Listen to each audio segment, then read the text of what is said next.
Bem, agora vamos falar um pouquinho do tratamento dos problemas dentários na dentição permanente, porque é bem mais complexo do que os anteriores, né? Então, para você poder tratar 100%, na realidade eu vou colocar no finzinho dessa aula um rol de movimentos que você precisa saber para tratar, né? Então, assim, independente da técnica que você vai fazer, você vai ter que usar alguma coisa para movimentar os dentes na direção que você viu que tem que ser movimentados no item anterior, naquela parte anterior da aula, tá?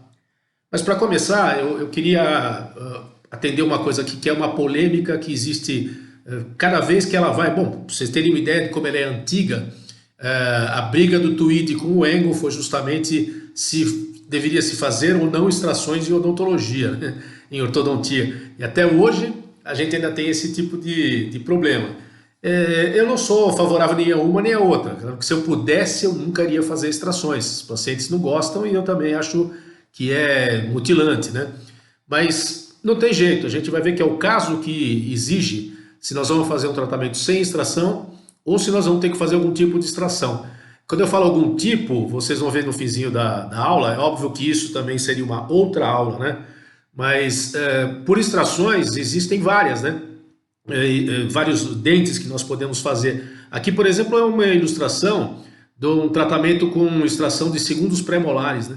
Nós estamos vendo uma parte do tratamento, mas esse paciente tinha mordida aberta, tinha os incisivos bastante labiovertidos. Então, por que a gente escolheu essas extrações? São motivos de outra aula.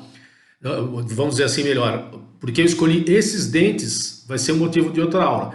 Mas caso com extração, não é muito difícil da gente entender quando que tem que fazer, se você olhar esses itens, tá? Independente da técnica que você for fazer, eu vou tentar mostrar aqui quais são as razões pelas quais a gente faz extração. Bom, a mais fácil de entender está relacionada com a discrepância de modelos, né? Como não tem condição de você colocar um corpo sólido no lugar do outro, né? Ou dentro de outro. Então, se você for tentar colocar, por exemplo, esse canino aqui nesse pedaço do arco, você vai aumentar o tamanho do arco, independente da técnica que você for fazer. Pode ser autoligado, pode ser qualquer um, tá? Então, quanto maior a discrepância, maior a necessidade de fazer extrações. Vamos ver nesse modelo aqui, por exemplo, você vê que se você for alinhar essa arcada, você vai mexer muito pouco com a forma e o comprimento da arcada.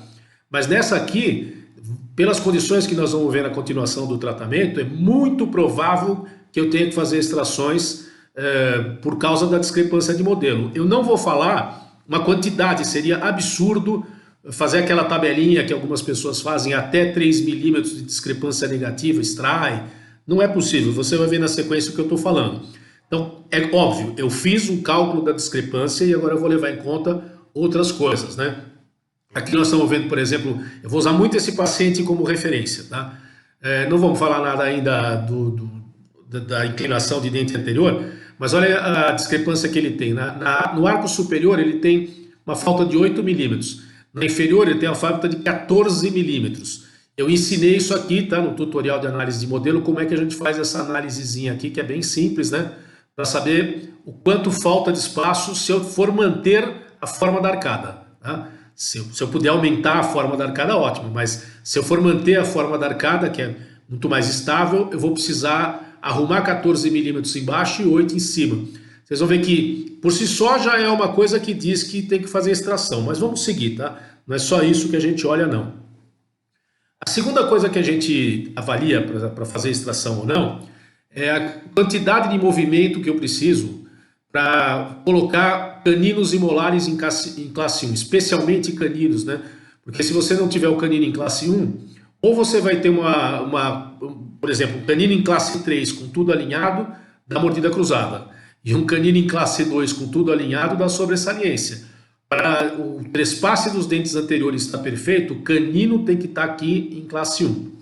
Então, aí, sempre que eu pego o modelo, eu me pergunto assim, tá bom, eu tenho que pôr esse canino em classe 1. Quanto movimento eu tenho que fazer para ele entrar aqui? Ó? Então, se você reparar bem, praticamente o pré-molar está no lugar do canino. Eu vou ter que extrair o pré-molar aqui para poder colocar o canino em classe 1, criar espaço para poder alinhar e trazer esses dentes para trás.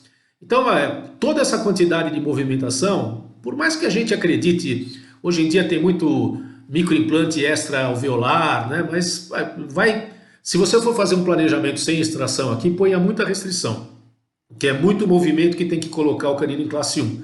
E a mesma coisa o molar. O molar inferior aqui, se eu tirar esse segundo pré, eu movimento o molar para frente, ele encaixa certinho em classe 1, sem eu modificar muito a forma da arcada inferior. Então, primeiro a gente olha a discrepância, depois a gente olha isso, porque, olha, vai ter vezes que você vai fazer extração com discrepância zero, porque o paciente tem tanta sobressaliência que se você não fizer extração, você não vai conseguir colocar o canino em classe 1. Tá vendo como não dá para usar receitinha de bolo? É discrepância e esse item que eu estou falando agora, mas não é só ele não, tá? Vamos mais aí. Eu quero também quebrar um mito que o pessoal anti-extração, especialmente aquele pessoal mais xiita assim, de ortopedia funcional, que fala que não pode fazer extração, eles costumam dizer que a extração influi no perfil. Aqui você está vendo esse menino aqui, ele fez tratamento com extração, vou mostrar o caso dele. Pode até influir no perfil, tá? Mas só vai influir se você pisar na bola na hora de fazer o planejamento. Porque veja aqui, ó, esse é ele antes e depois. Nós não vamos perder muito tempo aqui, mas os incisivos dele eram bem labiovertidos e ele tinha apinhamento. Se eu fizesse o alinhamento sem extração, eu ia jogar esses incisivos para frente. E eu fiz extração, esses incisivos ficaram com uma posição melhor. Então até admito, mudou o perfil para melhor. Tá? E uma outra coisa também que é bem interessante, eles costumam dizer você tira um dente e aí ele vai ficar sem a força oclusal. Bom, repara nesse caso aqui que ele tinha os terceiros molares no começo do tratamento, angulados de uma maneira que provavelmente no final iriam ficar inclusos, né? Então provavelmente iam ser tirados. Como eu fiz extração de pré e mesializei os molares, olha o que aconteceu com o terceiro molar dele quando terminou, quando ele ficou adulto, né?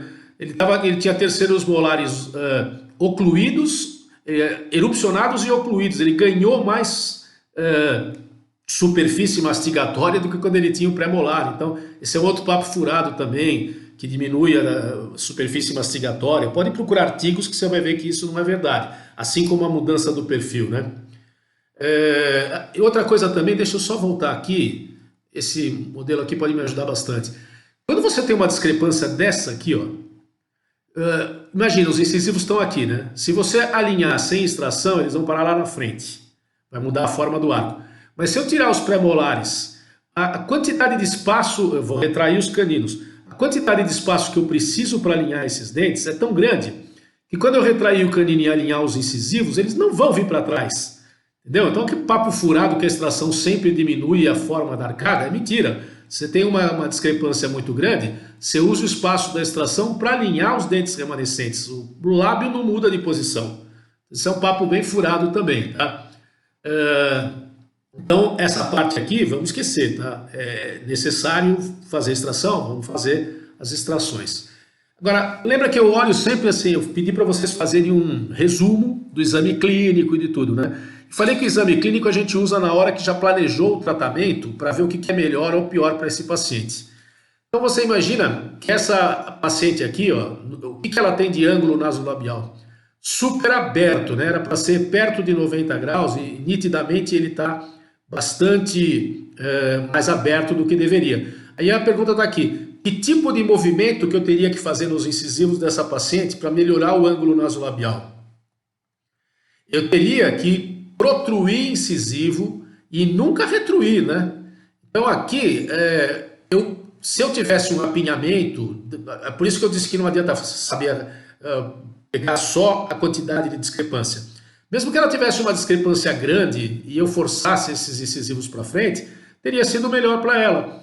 Entendeu? Então, às vezes, uma pessoa com uma discrepância, sei lá, -6, uma discrepância grande, mas com ângulo nasolabial fechado, abertão, fica bom se você jogar para frente. Então, isso é bem importante de ver também, né? Agora vamos ver essa aqui, ó. O ângulo nasolabial está bem fechadinho, né? Que tipo de movimento que eu tenho que fazer aqui para o lábio dela ficar mais bonitinho? Eu tenho que fazer algum tipo de tratamento que abra o ângulo nasolabial e nunca feche mais do que ele está. Então, ó, essa menina aqui, se tivesse uma discrepância pequenininha, já não seria legal eu fazer o caso dela sem extração. Por outro lado, se eu fizer o caso dela com extração, eu consigo melhorar essa posição do lábio. Então perceberam? Não é só a discrepância que a gente olha, a gente vai ver o que vai acontecer com o ângulo nasolabial.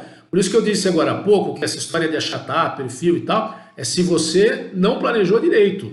Se você planejou direitinho, olhou todos os itens, não tem problema. Tá? Agora vamos ver uma outra coisa também, né?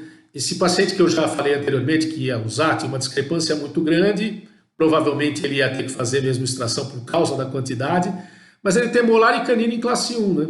Então, sim, isso até já está mais fácil. Mas é uma outra coisa também que ajuda a gente a pensar em extrações, a cefalometria. Tá vendo só? Eu estou usando exame clínico, estou usando modelo, agora eu vou usar a cefalometria. Porque assim, olha, qualquer um que olhar aqui, você não montaria uma prótese total com essa inclinação do incisivo, né? Está na cara, literalmente, que esses incisivos estão muito labiovertidos. Em todo caso, olha que legal. Pega a cefalometria, não ensinei vocês a olharem a posição horizontal do incisivo, né? E que o incisivo tinha que estar de 4 a 6 milímetros. Aqui ele está 13. Então imagina, se o paciente tem esse apinhamento todo, que vai aumentar o tamanho do arco, vai jogar os incisivos para frente, e alguém diz que tem um autoligado da vida que evita extração, pode sair dessa vida, tá? Porque você vai protruir mais ainda os incisivos. Então você percebeu quanto item que a gente pensou, né? Olha só, esse paciente tem uma classe 2 de canino e tem esse apinhamento anterior. Se eu fizer o tratamento dele sem extração, eu vou terminar com o canino em classe 2 e vou aumentar a sobressaliência dele. Já de cara não tá bom. Aí quando eu olho na cefalometria, ele já tem esse incisivo super protruído. Então qual foi a minha ideia aqui? Eu, para economizar a extração, eu fiz extração só do premolar superior, mas a ideia foi retrair o canino para ele entrar em classe 1 e conseguir alinhar esses dentes aqui anteriores sem protruir mais. Ao contrário, eu queria alguma coisa que jogasse eles para trás. Percebeu como é importante? E a última coisa é avaliar a inclinação de incisivo, né? De novo esse caso aqui, né? Olha, eu falei da inclinação de incisivo e depois acabei mostrando a protrusão do incisivo. Mas se você olhar agora, esse caso é um caso que tá vendo, tá sendo tratado teoricamente, né? Com aparelho. Mas olha a inclinação dos incisivos, tá? Se o incisivo está muito labiovertido, superior e inferior, e existe algum apinhamento, a tendência é labioverter mais ainda. Então, se você pega um paciente que tem apinhamento com incisivos labiovertidos, a extração está mais indicada do que tratamento sem extração, né? Olha esse aqui como é que vem para a gente, né? Aparelho em cima, aparelho embaixo, e a queixa do paciente é que ele não consegue nem vedar o lábio direito. Mas olha como terminaram a inclinação terminaram não, né? Porque agora quando você pega esse caso, você vai ter que falar o que para o paciente? E tem que fazer extração para poder inclinar os dentes para o local correto, tá? Então essa é a primeira parte falando sobre extrações em ortodontia. Agora eu vou continuar falando mais coisas sobre o planejamento da dentição permanente, ok?